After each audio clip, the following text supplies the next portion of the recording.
एक साथ गुरु रविदास भी हैं और बाबा साहब भी हैं। क्योंकि एक ट्रेंड मैंने देखा है अभी कि जितने हमारे महापुरुष हैं सबको आमने सामने खड़े कर दो, भिड़ा दो। उस लिहाज से ये अच्छा कदम है। और बाबा साहब के 3 गुरु थे, बुद्ध, कबीर और फूले। लेकिन अपनी किताब हु वर द शूद्रास उन्होंने संत गुरु रविदास और संत चोखा मेला को समर्पित किया था। देख लीजिएगा, पहले पन्ने पे ही होगा। तो इसलिए एक साजिश है और हम जानते हैं कि किसकी साजिश है और कौन एक दूसरे को भिड़ाने की कोशिश करता है। तो उस दिशा में ये एक बेहतरीन कदम है और इसकी सराहना की जानी चाहिए। इस सभा में आज रविवार है और जैसा कि जानते हैं हम लोग, कोई छुट्टी नहीं होती है। छुट्टी वाले दिन भी कहीं ना कहीं कोई प्रोग्राम होता है, बोलना ही होता है, कभी दिल्ली में, कभी दिल्ली से बाहर। सभा में मैं देख रहा हूं कि एक नहीं, आप सब आसपास के ही रहने वाले होंगे। अगर महिलाएं आती, 2 महत्वपूर्ण जो वाहक हैं सामाजिक परिवर्तन के, और सिर्फ इस सभा में नहीं है, मैं जहां भी जाता हूं आमतौर पर मैं ये साइलेंस, ये एब्सेंस मैं देखता हूं। तो जिसको ट्रेंड होना है, एक महिला शिक्षित होती है तो पूरा परिवार शिक्षित होता है। पुरुष प्रधान समाज देश है, हम लोग भी पुरुष प्रधान ही।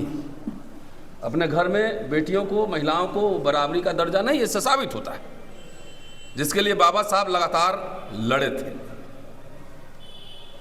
आखिर आजकल मैं दलितों पे बोलता हूँ। दलित मतलब सब मिला के 15-16% जो पॉपुलेशन है उस पर बात करता हूँ।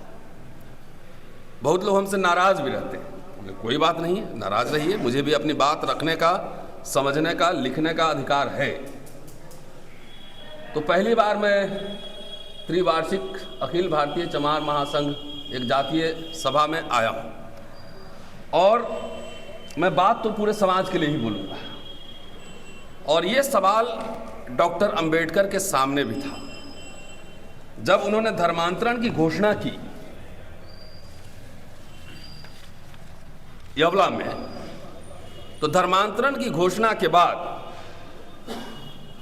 उन्होंने बॉम्बे में एक महाड़ परिषद का आयोजन किया और उसमें उन्होंने खुद सवाल उठाया कि महाड़ परिषद ही क्यों, अगर उनके पहले जो दस्तावेज हैं, साउथ बरो कमेटी के सामने जो दस्तावेज उन्होंने पेश किए थे, चाहे साइमन कमीशन हो, चाहे गोलमेज सम्मेलन हो, चाहे कोई भी हो उनका प्रोग्राम, तो पूरे अस्पृश्य समाज की वो बात कर रहे थे, पूरे समाज की। लेकिन यहाँ उन्होंने सवाल उठाया कि सिर्फ जातीय सभा क्यों, उसका जवाब उन्होंने खुद दिया कि पहला कारण है कि इस परिषद में किसी तरह की मांग हमें नहीं रखनी है, न सरकार से और न हिंदुओं से। हिंदू मतलब अपर कास्ट हिंदू से, उसे कोई मांग नहीं रखनी है। अपनी जिंदगी का क्या करना है, अपने जीवन को कैसे रूपरेखा बनानी है, कैसे देनी है, केवल यही सवाल इस परिषद के सामने होगी। दूसरा सवाल था धर्मांतरण का। तो उन्होंने कहा कि पहले अपने ही समाज में बात करूं कि वो तैयार है कि नहीं धर्मांतरण के लिए। उन्होंने घोषणा कर दी थी, लेकिन उस समय तक ये तय नहीं किया था कि कौन से धर्म में जाएंगे। वो सभी धर्मों का विशद अध्ययन कर रहे थे, चाहे क्रिश्चियनिटी हो, इस्लाम हो, सिखिज़्म हो, और 40 मिड-40s के बाद वो बुद्धिज़्म की ओर बढ़ते हैं और पूरे धर्मांतरण में 21 वर्ष का समय लगता है। तो उनका ये कहना था कि हम देखना चाहते हैं अपने ही समाज में कि ये अभी मानसिक रूप से तैयार है कि नहीं, और ये बात सभी जाति के लोग अपने अपने समाज में जाकर बात करें और एक सहमति बने, तो हम लोग सबको मदद करने के लिए तैयार हैं, सबको। क्योंकि यहाँ पर अगर आरक्षण का प्रावधान है तो कोई एक जाति के लिए नहीं है, वो पूरे समुदाय के लिए है। तो इसलिए जो भी बात होगी वो पूरे समुदाय के लिए होगी। दूसरी बात, जाति है तो जाति सभाएं बनेंगी ही बनेंगी, और उसमें कोई अचरज की बात नहीं है। लेकिन आखिर क्यों? हमारे लिए सबसे महत्वपूर्ण सवाल है एजेंडे का सवाल, एजेंडे का, कि आखिर एक तरह का प्रस्ताव यहां पास हो और सभी जातीय समुदाय संगठन उसी तरह के प्रस्ताव को पारित करे और एक साझा कार्यक्रम विकसित करे, तब उसका मतलब है। और नहीं तो जातीय मुठभेड़ करने के लिए अगर जातीय संगठन है तो इसका मतलब है कि जो संत रविदास और बाबा साहब जो काम करके गए थे उसका उलट काम हम कर रहे हैं। दोनों पढ़िया, दोनों महापुरुषों, उनका क्या लक्ष्य था, मिशन स्टेटमेंट क्या था? वो था जातियों का विनाश, यही था ना, एनिहिलेशन ऑफ कास्ट, जातियों का उन्मूलन। अभी 25 तारीख आ रहा है, मनुस्मृति दहन दिवस है। आजकल तो कुछ करने पे FIR हो जाता है, तुरंत रजिस्ट्रिंग हो जाती है। लेकिन लिटरेचर को कैसे आप खत्म कर देंगे? लिटरेचर तो रहेगा ही ना। वही भारत सरकार ही बाबा साहब की राइटिंग स्पीचेस छापती है। तो मेरे कहने का मतलब है, देखिए, मैं जो रियलिस्टिक नहीं है, मैं आजकल बहुजन और सर्वजन कुछ नहीं बोलता हूँ, दलित पे बात करता हूँ। जिसको अच्छा लगे ले लो, नहीं अच्छा लगे छोड़ दो। कि आखिर हम चाहते क्या हैं, किस तरह का समाज बनाना चाहते हैं, यही है मूल प्रश्न। यही प्रश्न है कि अगर जातियां आपस में मुठभेड़ करने लगे, जो कि हो रहा है, कि हम लोगों ने जातियों को जब से मजबूत करना शुरू किया, जब से, इसका मतलब है कि बाबा साहब के विचारों को और संत गुरु रविदास के विचारों को उलट हमने काम किया। यही मैं देखता हूं दिल्ली में ही चमार जाटव आपस में वो भी खटपट है। मैं सही कह रहा हूं, गलत कह रहा हूं?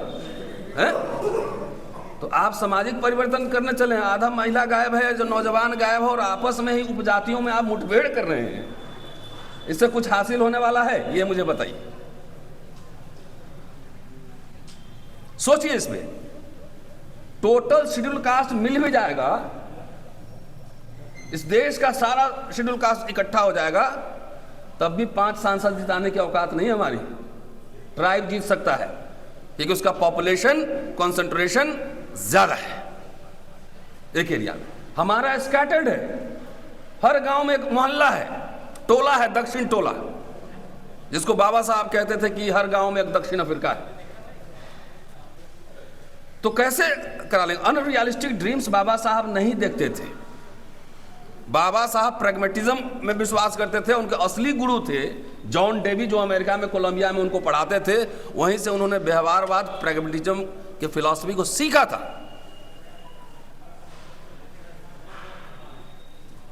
वहीं से सीखा था। मैं अभी कुछ काम कर रहा हूं बाबा साहब पे ही, अभी एक किताब एडिट कर रहा था, उन्हीं के भाषणों का संकलन है एक तरह का, अंबेडकर और शिक्षा का सवाल।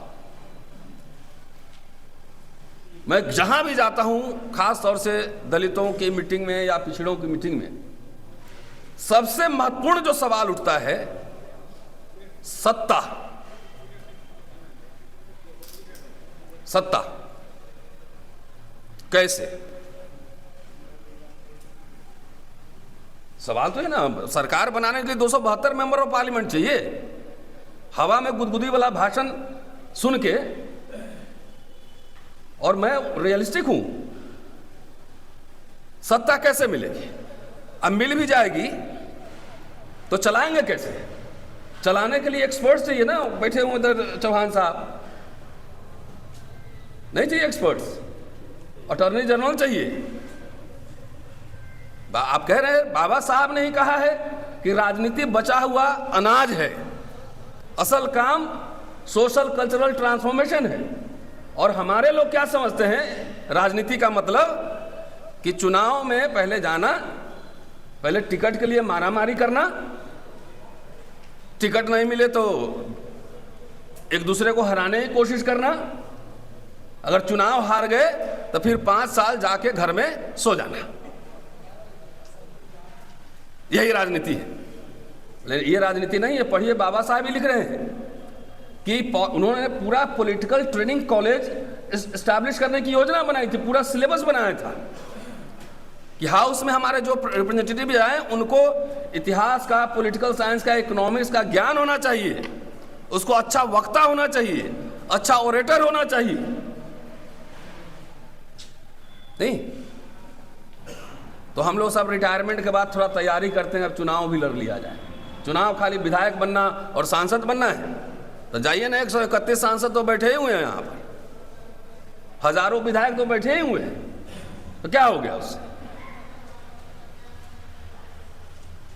सब बैठे हुए हैं, सत्ता आ भी गई। और उत्तर प्रदेश देश नहीं है, पहले सुन लीजिए, उत्तर प्रदेश सिर्फ देश नहीं है। अभी चर्चा चल रही थी कि 4 बार सरकार बनी, अच्छी बात है, 3 बार क्यों नहीं बोलते कि आरएसएस बीजेपी की मदद से बनी? ये भी कहना चाहिए, ये भी कहना चाहिए ना कि 3 बार बनी है आरएसएस बीजेपी की मदद से, और 1 बार बनी है कि हाथी नहीं गणेश या ब्रह्मा विष्णु महेश है तब बनी है सरकारी। कहने में क्या शर्म आता है? बाबा साहब का शेड्यूल कास्ट मैनिफेस्टो उठा के पढ़िए, पढ़िए, साफ साफ लिखा हुआ है ये आरएसएस और हिंदू महासभा जैसे प्रतिक्रियावादी संगठनों के साथ हमारा कोई समझौता नहीं होगा।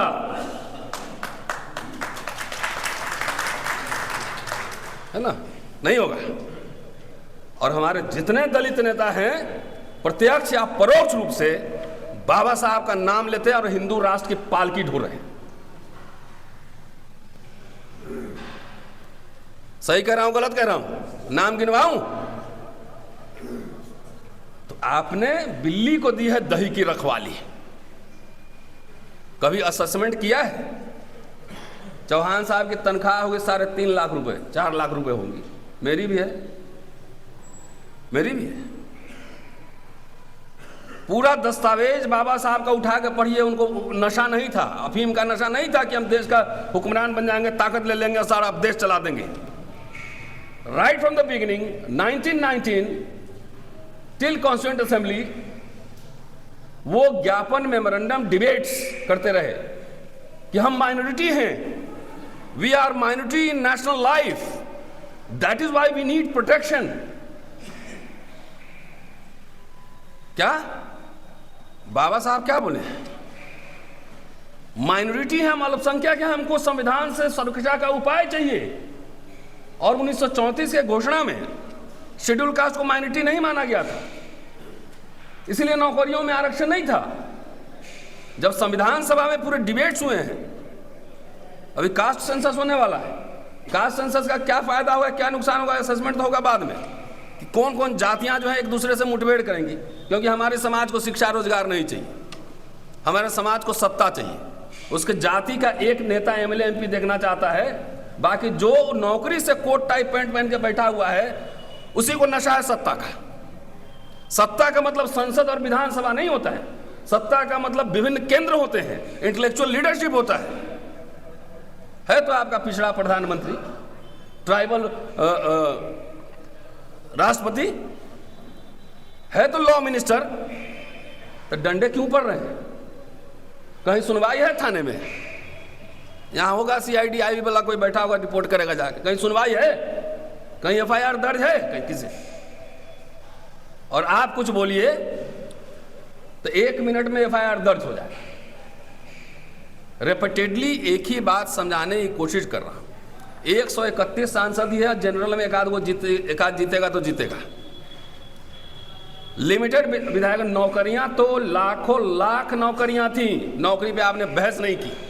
और जो जो नौकरी दिया आपको, जो जो घर में पैसा पहुंचाया, मनुस्मृति क्या कहता है कि अछूतों के पास धन नहीं होना चाहिए, उसके बर्तन टूटे हुए बर्तन होने चाहिए मिट्टी के, उनके कपड़े जो है ना डेड बॉडी के कपड़े, उनके कपड़े होने चाहिए। तो जिन जिन व्यक्तियों ने आपके घर में पैसा पहुंचाया, जिन जिन व्यक्तियों ने पेंशन पहुंचाया, फ्रीशिप दिया, एजुकेशन दिया, स्कॉलरशिप दिया, उन सब को आप लोगों ने गालियां दी हैं, भर भर के, भर भर के। दलाल हो गया कोई, कोई चमचा हो गया, कोई दलाल हो गया। आप किसके चमचे थे? पहला जनरेशन नौकरी किए होंगे, टूटा हुआ घर रहा होगा, जाके पहले बाबूजी का पैंट शर्ट खरीदे होंगे, घर बनाए होंगे, पक्के मकान। 1950 के पहले कौन सी जमींदारी थी आपकी? कौन से राजे महाराजा थे आप? कौन से बैंकर थे आप? पूरा दलित मिडिल क्लास का फॉर्मेशन हुआ है फ्रीशिप से, स्कॉलरशिप से और नौकरियों से हुआ है। नौकरियों से हुआ है। मेरे हाथ में एक किताब है, ये बाबू जगजीवन राम। ये क्या थे? ये दलाल थे? नहीं, बोलिए ना। मैंने सुना ये पिट्टू थे। इस समाज को शर्म से डूब जाना चाहिए। जो आदमी 1983 में अंबेडकर जयंती में जो भाषण दे रहा है मद्रास में, उसके भाषण के कुछ अंश में आपको सुनाना चाहता हूं। एक पैराग्राफ। हम लोगों ने कहा ना, जितने IAS IPS हुए, जितने नौकरी पेशा लोग हुए, सब चंदा दिया है ना, चंदा दिया, और सब क्या हो गया? चमचा हो गया। नहीं, हम नौकरी कर रहे हैं किस चीज के? क्रांति करने के लिए कर रहे हैं। और मेरे ऊपर गिरफ्तारी होती है और FIR लगता है, तो आप मेरे लिए आते हैं मुकदमा लड़ने, चंदा देते हैं? इंटेलेक्चुअल में, पब्लिकेशन में, किताब छापने में, रिसर्च करने में 1 रुपया खर्चा होता है? गुदगुदी वाला भाषण दे देंगे अभी कि चलिए साहब टिकट दिलवाते हैं आपको, 1 करोड़ रुपया लेकर आ जाएगा तुरंत, 1 करोड़। तो इसीलिए समझ गया है ना ये रूलिंग क्लास कि ये सब पागल हो चुका है, इसको खाली सत्ता चाहिए। तो सत्ता के नशे में डुबा दिया, व्यवस्था खराब कर दिया। व्यवस्था थी शिक्षा, रोजगार। 5 साल रहिएगा MLA MP, 1 नौकरी मिलती है तो 40 साल नौकरी करता है। अगर 20-22 साल में नौकरी में 40 वर्ष वो अपना घर भी चलाता है, अपने चाचा भतीजा के भी मदद करता है, आपको चंदा भी देता है, वही नौकरी पेशावर है ना, वही नौकरी पेशावर। वो भाषण में कह रहे हैं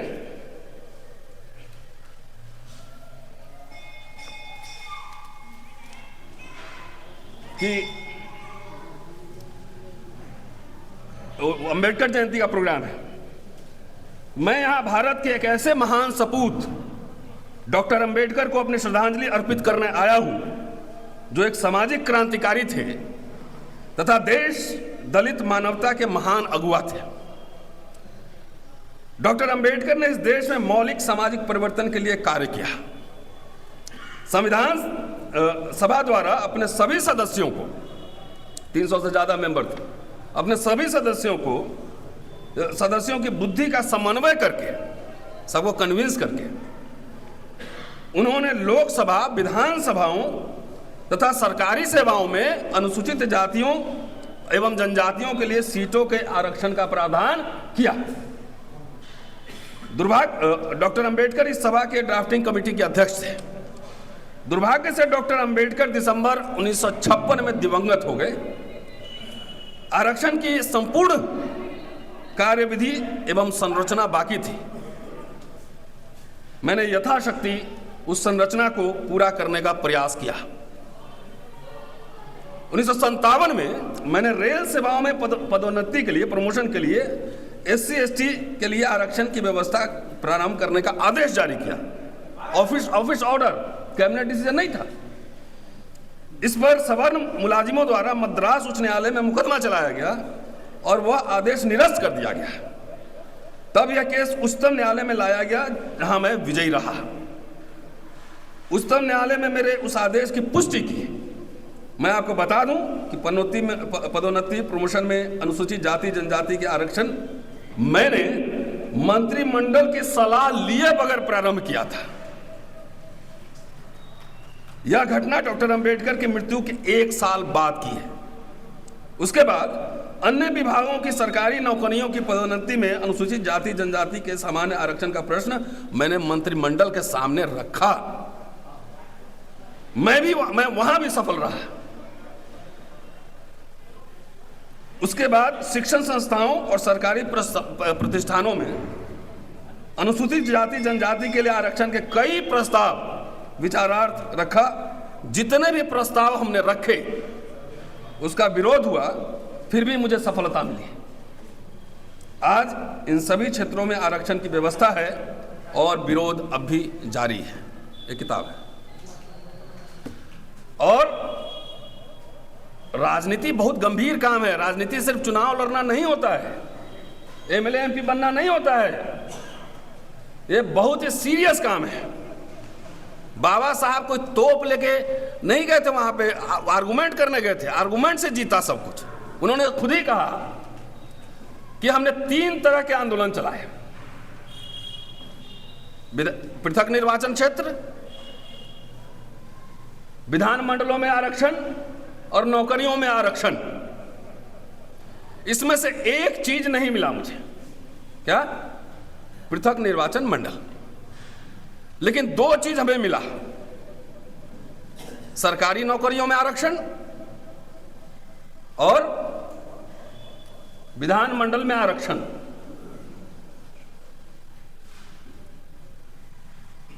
उन्हीं का कहना है कि हमें जो मिला वो ठीक है, लेकिन बार बार इसको और अधिक मांग करते रहने की जरूरत है।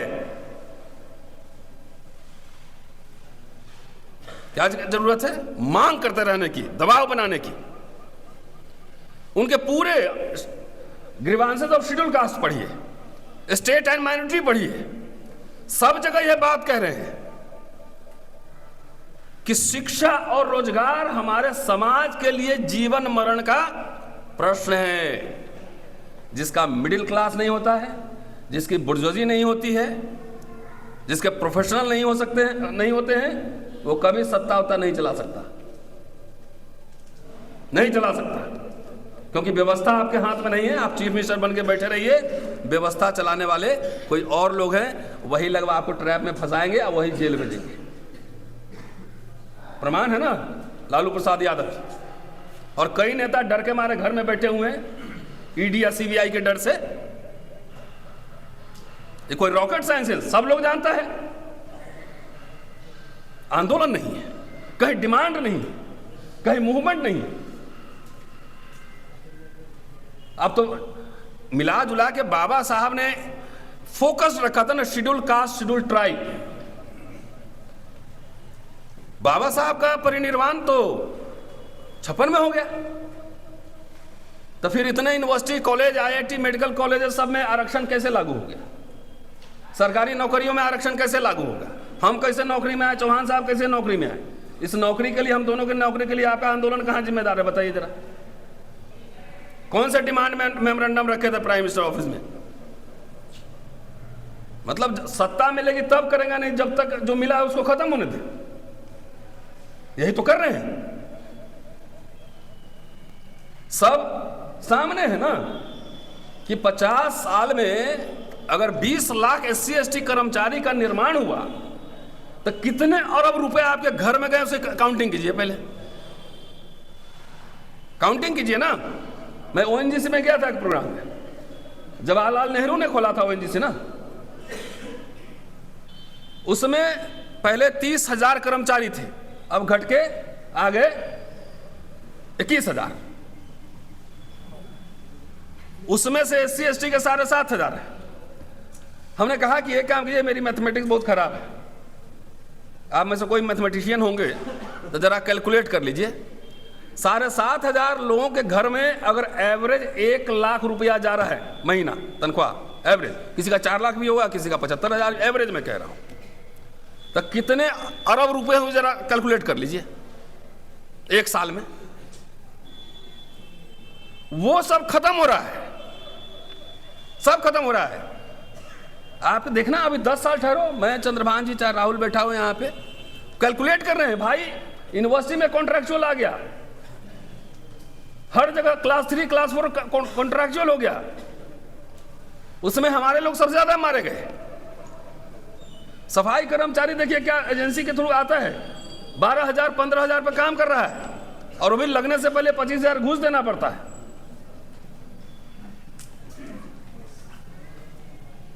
तो जो एजेंडा था मनुस्मृति का कि दलितों के पास धन नहीं होना चाहिए, जेवर नहीं होना चाहिए।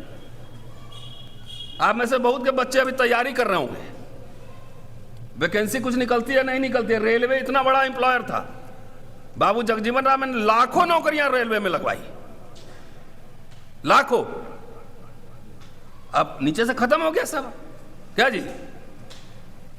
उस पर कोई चर्चा नहीं। हुक्मरान बन लेंगे तब रेल खरीद लेंगे, नहीं तब तक बिकने दो।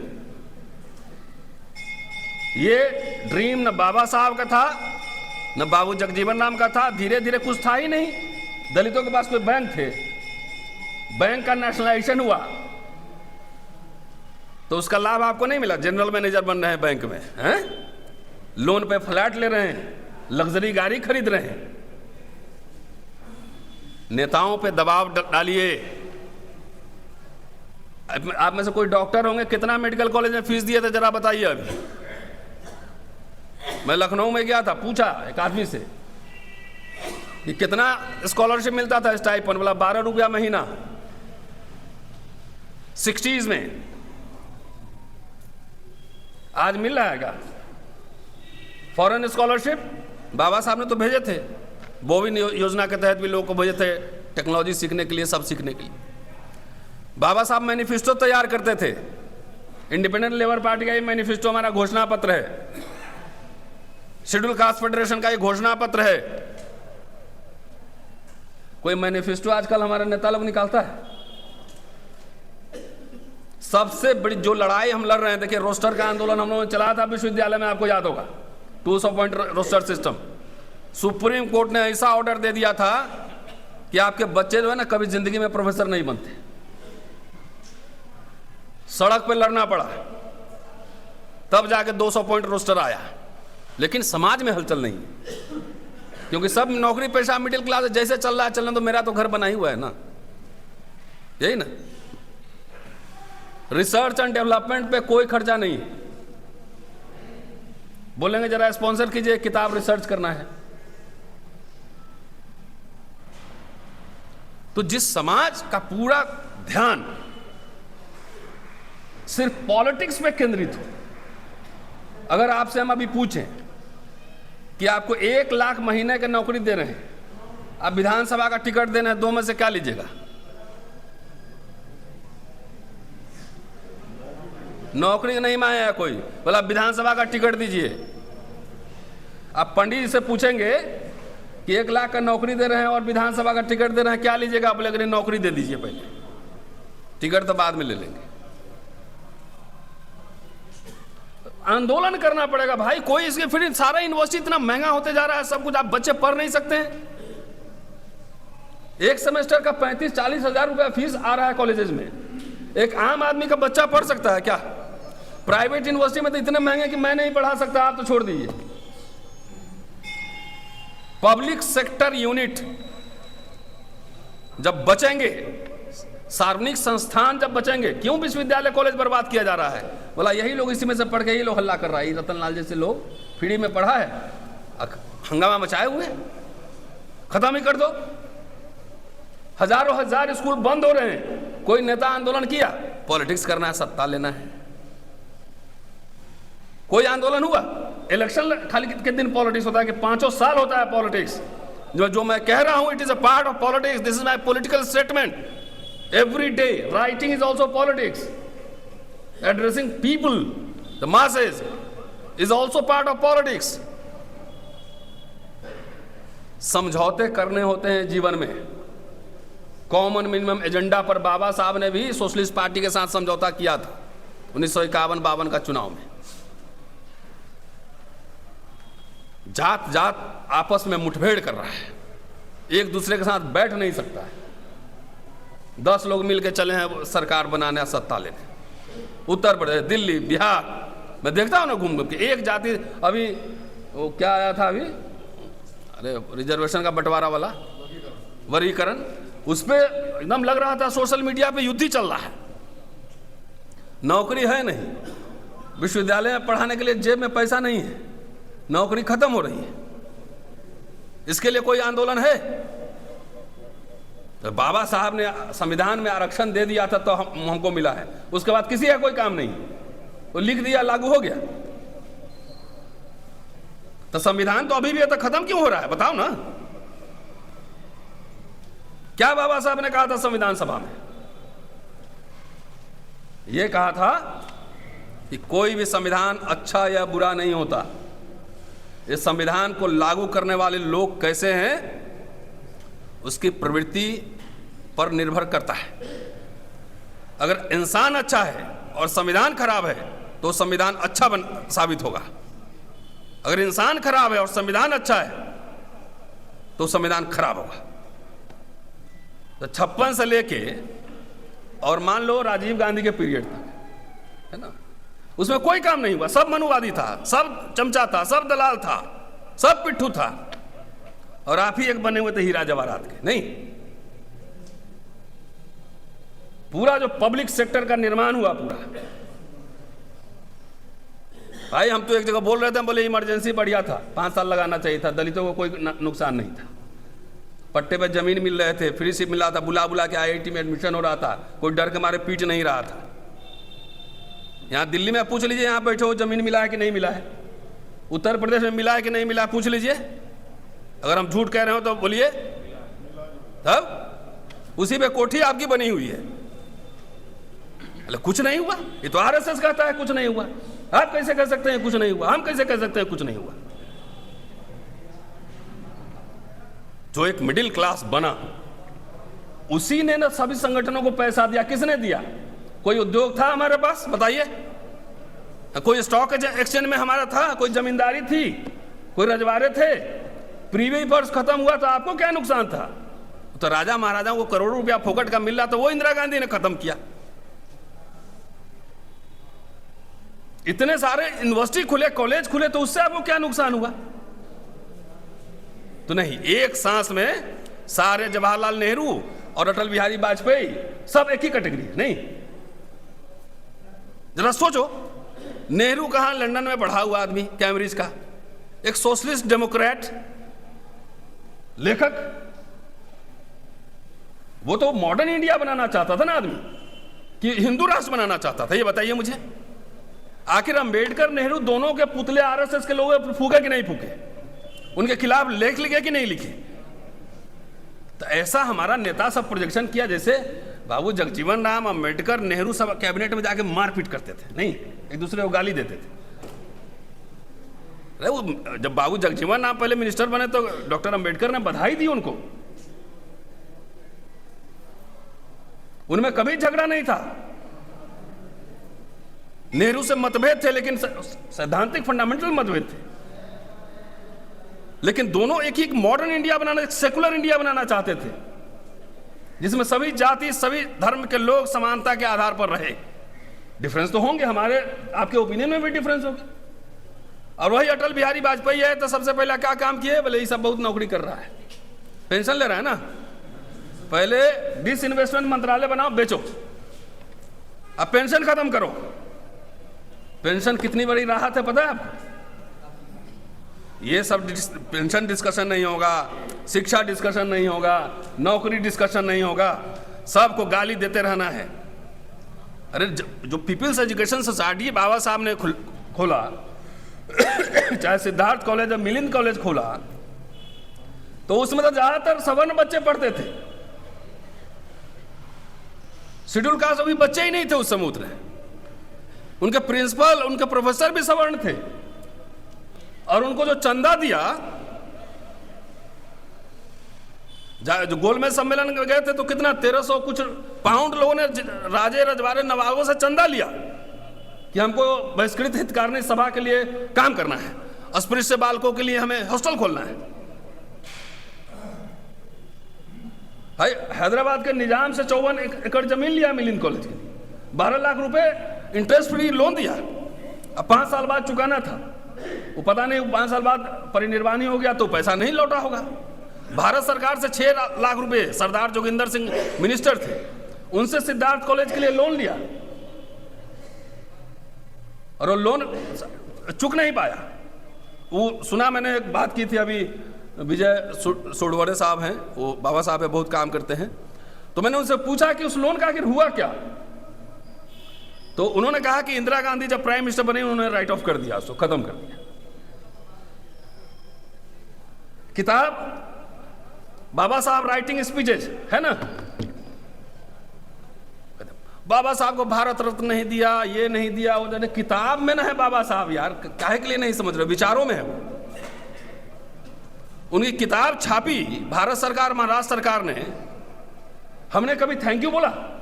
किसी को थैंक यू नहीं बोलते हम, किसी को नहीं। सब दुश्मन है, सब मनवादी है, सब दलाल है, सब पिट्टू है। यही समझ है। जरा गौर से सोचिए,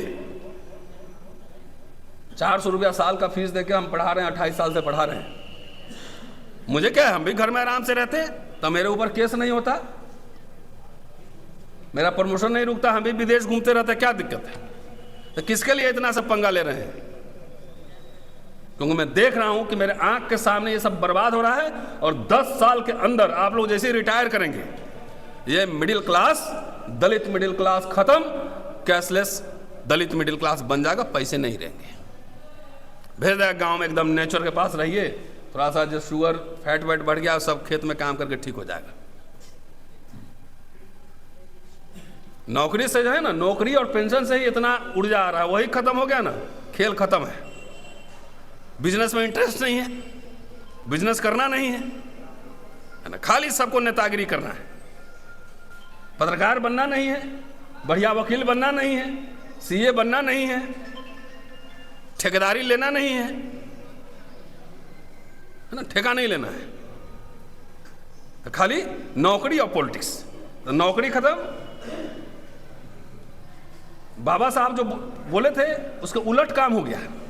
राजनीतिक आरक्षण जारी रहेगा, लेकिन जो असली आरक्षण है एजुकेशन और नौकरी का, वो आरक्षण खत्म हो जाएगा। इसलिए पूरा समाज का जो है ना स्नायु तंत्र, नर्वस सिस्टम ब्रेकडाउन। हमारी वेदना ये है कि आने वाली पीढ़ी, हम 10 साल भी इतिहास पढ़ाते हैं ना, तो जितना पीछे देखते हैं उतना आगे भी देखते हैं। नहीं आ रही नौकरियां, कहां आ रही बताओ? 89 में मुझे याद है, मैं स्टूडेंट था उस समय, स्पेशल रिक्रूटमेंट ड्राइव निकला था कि नहीं निकला था? आप में से बैठे हुए हैं बहुत सारे लोग, 3-3 ये नौकरी छोड़ के वो कर रहे हैं, वो नौकरी छोड़ के वो कर रहे हैं, था कि नहीं था? है? अब संविधान तो रखा हुआ है, कुछ दिन में जाकर दीवार पर टांग दीजिएगा संविधान, आरक्षण, सब कुछ बोला हुआ करता था। संविधान खत्म करने का मतलब क्या है? उसे खत्म करने की घोषणा नहीं होगी, उसके प्रावधान धीरे धीरे इररिलेवेंट कर दिए जाएंगे, खेल खत्म। बाबा साहब ने कहा है ना कि भाई कानून के नजर में समानता एक बात है, प्रशासन की नजर में समानता दूसरी बात है। कानून में तो सब सिटीजन हैं, लेकिन थाने में सब बराबर है कि नहीं बराबर, ये बात है। डीएम के सामने सब बराबर है कि नहीं बराबर है, एक बात है। सेक्रेटरी के सामने बराबर है कि नहीं, दूसरी बात है। तो बस आपको खाली संवैधानिक प्रावधान को लागू नहीं करना है, खेल खत्म हो गया, खत्म। लोग आपको क्या लग रहा है किसी दिन घोषणा होगी कि यह हिंदू राष्ट्र है और आज से हिंदू नहीं, वो ऑलरेडी चल रहा है। अब मनरेगा की जगह जी राम जी आ गया, हमारे दलित नेता का कहीं से कोई रिएक्शन आया? गांधी के बड़े क्रिटिक थे बाबा साहब, लेकिन दोनों एक पॉइंट पे मिलते भी थे, ऐसा नहीं, एक पॉइंट पर मिलते भी थे। पूना पैक्ट होने के बाद 10 साल तक पूना पैक्ट का सेलिब्रेशन किया बाबा साहब ने, जाकर राइटिंग स्पीच देख लीजिए, उसी में लिखा हुआ है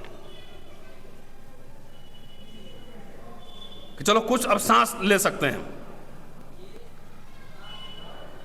स्कूल शिक्षा, यूनिवर्सिटी शिक्षा, 2 बड़े कॉलेज खोले, सोसाइटी खोला, हमारे नेता कॉलेज यूनिवर्सिटी कुछ नहीं है, ये सब छोड़। तो साहब टाई सूट पहने हुए हैं, ये नौकरी से ही पहने हुए, बच्चे पढ़ा भी रहे हूँ, मैं भी बेटा को विदेश में पढ़ा रहा हूँ, बेटी को भी भेजूंगा, वो नौकरी से ही है। एक प्रदेश में लाखों लाख नौकरियां हो सकती, 10 लाख नौकरी होगी तो हमें भी तो 1.5 लाख मिलेगा, लेकिन ये हमारे डिबेट में नहीं है, ये दुर्भाग्य है। इसलिए मैं कई बार कहता हूं, अपनी बात खत्म करता हूं कि नहीं ऐसा है ना, सॉल्यूशन सब हम ही बता देंगे तो दिमाग पे जोर नहीं डालेंगे ना। नहीं ना, बैठिए ना, गिना दिया तो उसका समाधान भी आप ही ढूंढेंगे हम। ये अरे अब सुनो तो सही, एक मिनट बैठो ना भाई, जाके नेताओं को बोलो मैनिफेस्टो तैयार करो, सड़क पे उतरो, लड़ो कि हमारी नौकरियां खत्म क्यों हो रही है। ये है सॉल्यूशन, ये सॉल्यूशन है। वोट के दिन खाली मत आओ। रोड जाम करेगा कौन? सड़क पे धरना करेगा कौन? रामलीला ग्राउंड कौन भरेगा? हम भरेंगे, ये मेरा काम है।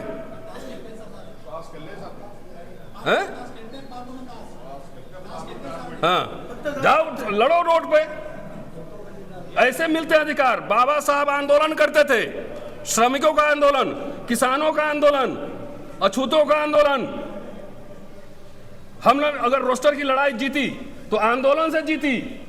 भारत बंद, जाके सोशल मीडिया पर टाइप करिए 5 मार्च 2019 टाइप कीजिए, हैं? किसानों ने अपनी जीती तो वहां सड़क पे लड़ के जीती उससे। एसी में रहना बुरी बात नहीं है, खून के और विचारों के उबाल में ठंडाई आ जाना बुरी बात है। नेता समझता है कि सोशल एक्टिविस्ट लड़ाई लड़े, वो जागरूक करे समाज को, और हम इलेक्शन के दिन जाके फसल काटे। नेता भी बर्बाद होंगे क्योंकि सब सीबीआई ईडी के जाल में फंसा हुआ है। इसीलिए नहीं लड़ रहा आपका नेता, और नहीं लड़ रहा तो नया नेता बनाइए। नेता खाली चुनावी नेता नहीं, आंदोलनकारी नेता बनाइए। यह है सॉल्यूशन। अधिकार और सम्मान भीख में नहीं मिलते हैं कभी भी, उसके लिए लड़ना पड़ता है। फ्री का मिल गया इसीलिए उसका इंपॉर्टेंस नहीं, अगर बाबा साहब नहीं होता कुछ नहीं मिलता। वो आर्गुमेंट किए, संविधान सभा में बहस किए, कन्विंस किए लोगों को, भाई ऐतिहासिक रूप से ये दबाए हुए लोग हैं, इनको प्रोटेक्शन चाहिए, तब जाके मिला है। आप में से कौन लड़ा है नॉर्थ इंडिया से? बाबू जगजीवन राम उसको लागू करवाए तो उसको भी गाली, उसको भी गाली। आपने कौन सी यूनिवर्सिटी खोली ये बताइए जरा सा, कौन से आपने स्कूल खोले? अंबेडकर नवोदय विद्यालय 10 खोल दिए रहते। इंग्लिश मीडियम एजुकेशन, कौन से बच्चों को विदेश पढ़ाने के लिए आपने फंडिंग की है? ऑक्सफोर्ड कैम्ब्रिज के लिए कितने स्कॉलरशिप दिए हैं? ये नहीं काम है। ये बताओ ना, असली लड़ाई तो विचारों और बुद्धि की लड़ाई है ना। आप इतने महाराष्ट्र गवर्नमेंट जब भेज सकती है 75 बच्चों को विदेश पढ़ने के लिए, तो बाकी सरकारें क्यों नहीं भेज सकती? इसके लिए मैनिफेस्टो है, घोषणा पत्र है, कोई डिमांड है, कोई आंदोलन है। सॉल्यूशन रेडी में have a KitKat, have a break, have a KitKat नहीं होता है ना कि 2 मिनट्स मैगी, ऐसे थोड़ी सॉल्यूशन होता है। समाज लंबी लंबी लड़ाइयां लड़नी पड़ती है। बाबा साहब जो प्रोविजन करके गए 1919 से लगे हुए थे इस काम में, एक दिन में थोड़े हुआ है। 1919 से लगे जाके 50 में जब संविधान बना तब उसमें लागू हुआ। कितने बरस हुए? 31 बरस का संघर्ष है।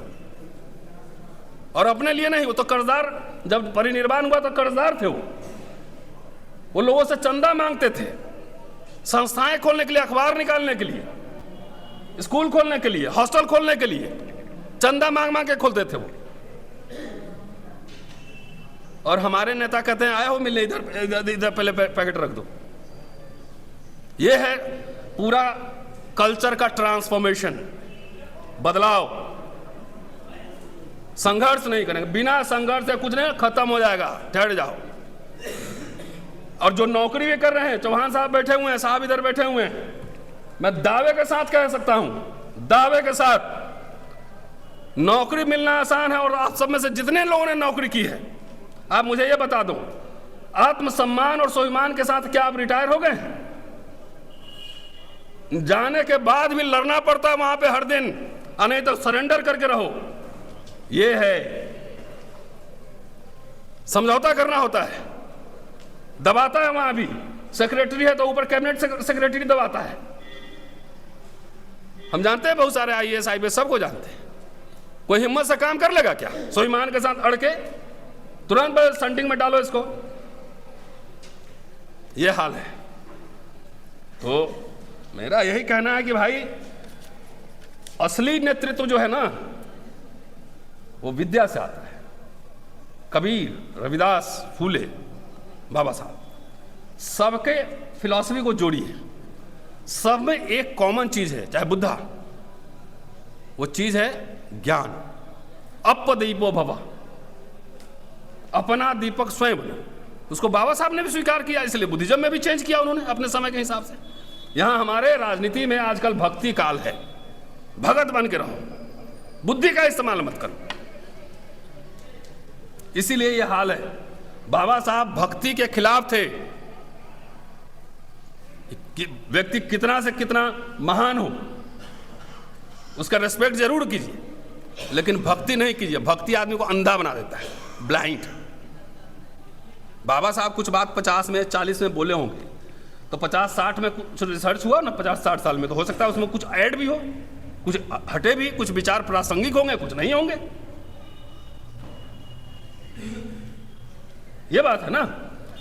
तो इसलिए भाई साहब, अगर विश्वविद्यालय जो ज्ञान विज्ञान के सृजन के केंद्र हैं, आप नेता रहे हैं विश्वविद्यालय में, समझ गए ना, तो जो 50-60 साल में जो मिला था ना, 10 साल में ही उसकी हालत जो है ना पंक्चर करके रख दिया है ना, इररिलेवेंट बना दिया है। एजुकेशन महंगा कर दो, प्राइवेट यूनिवर्सिटी मशरूमी होने दो, सरकारी विश्वविद्यालय कितने बना, जरा सरकार से पूछिए तो।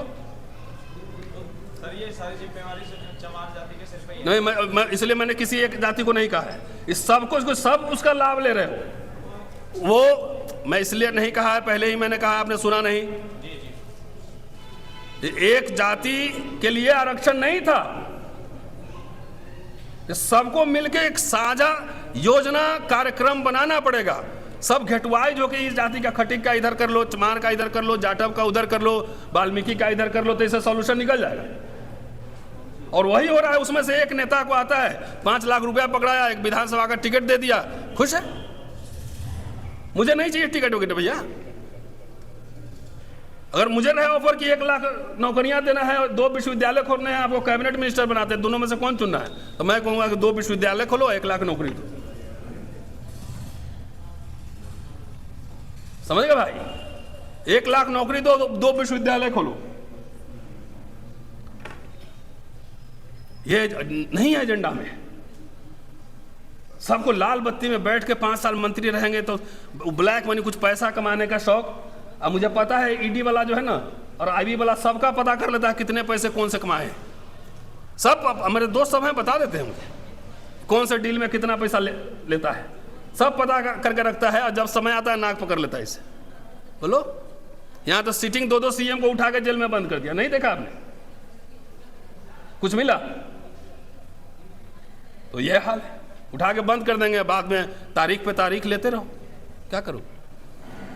तो यही जो बाबा साहब का जो मेन मिशन था, शिक्षा और रोजगार हमारे समाज के लिए जीवन मरण का प्रश्न है। आप जाके, नहीं तो आप ग्रीवांसेस ऑफ शेड्यूल कास्ट, अनुसूचित जाति की शिकायतें और राज्य और अल्पसंख्यक, स्टेट एंड माइनॉरिटी, दोनों दस्तावेज पढ़ लीजिए, उसमें ही मिल जाएगा। हर भाषण में ये सब अमूमन ये बात उठती है। चलिए, बहुत समय लिया आपका, बहुत बहुत शुक्रिया, थैंक यू।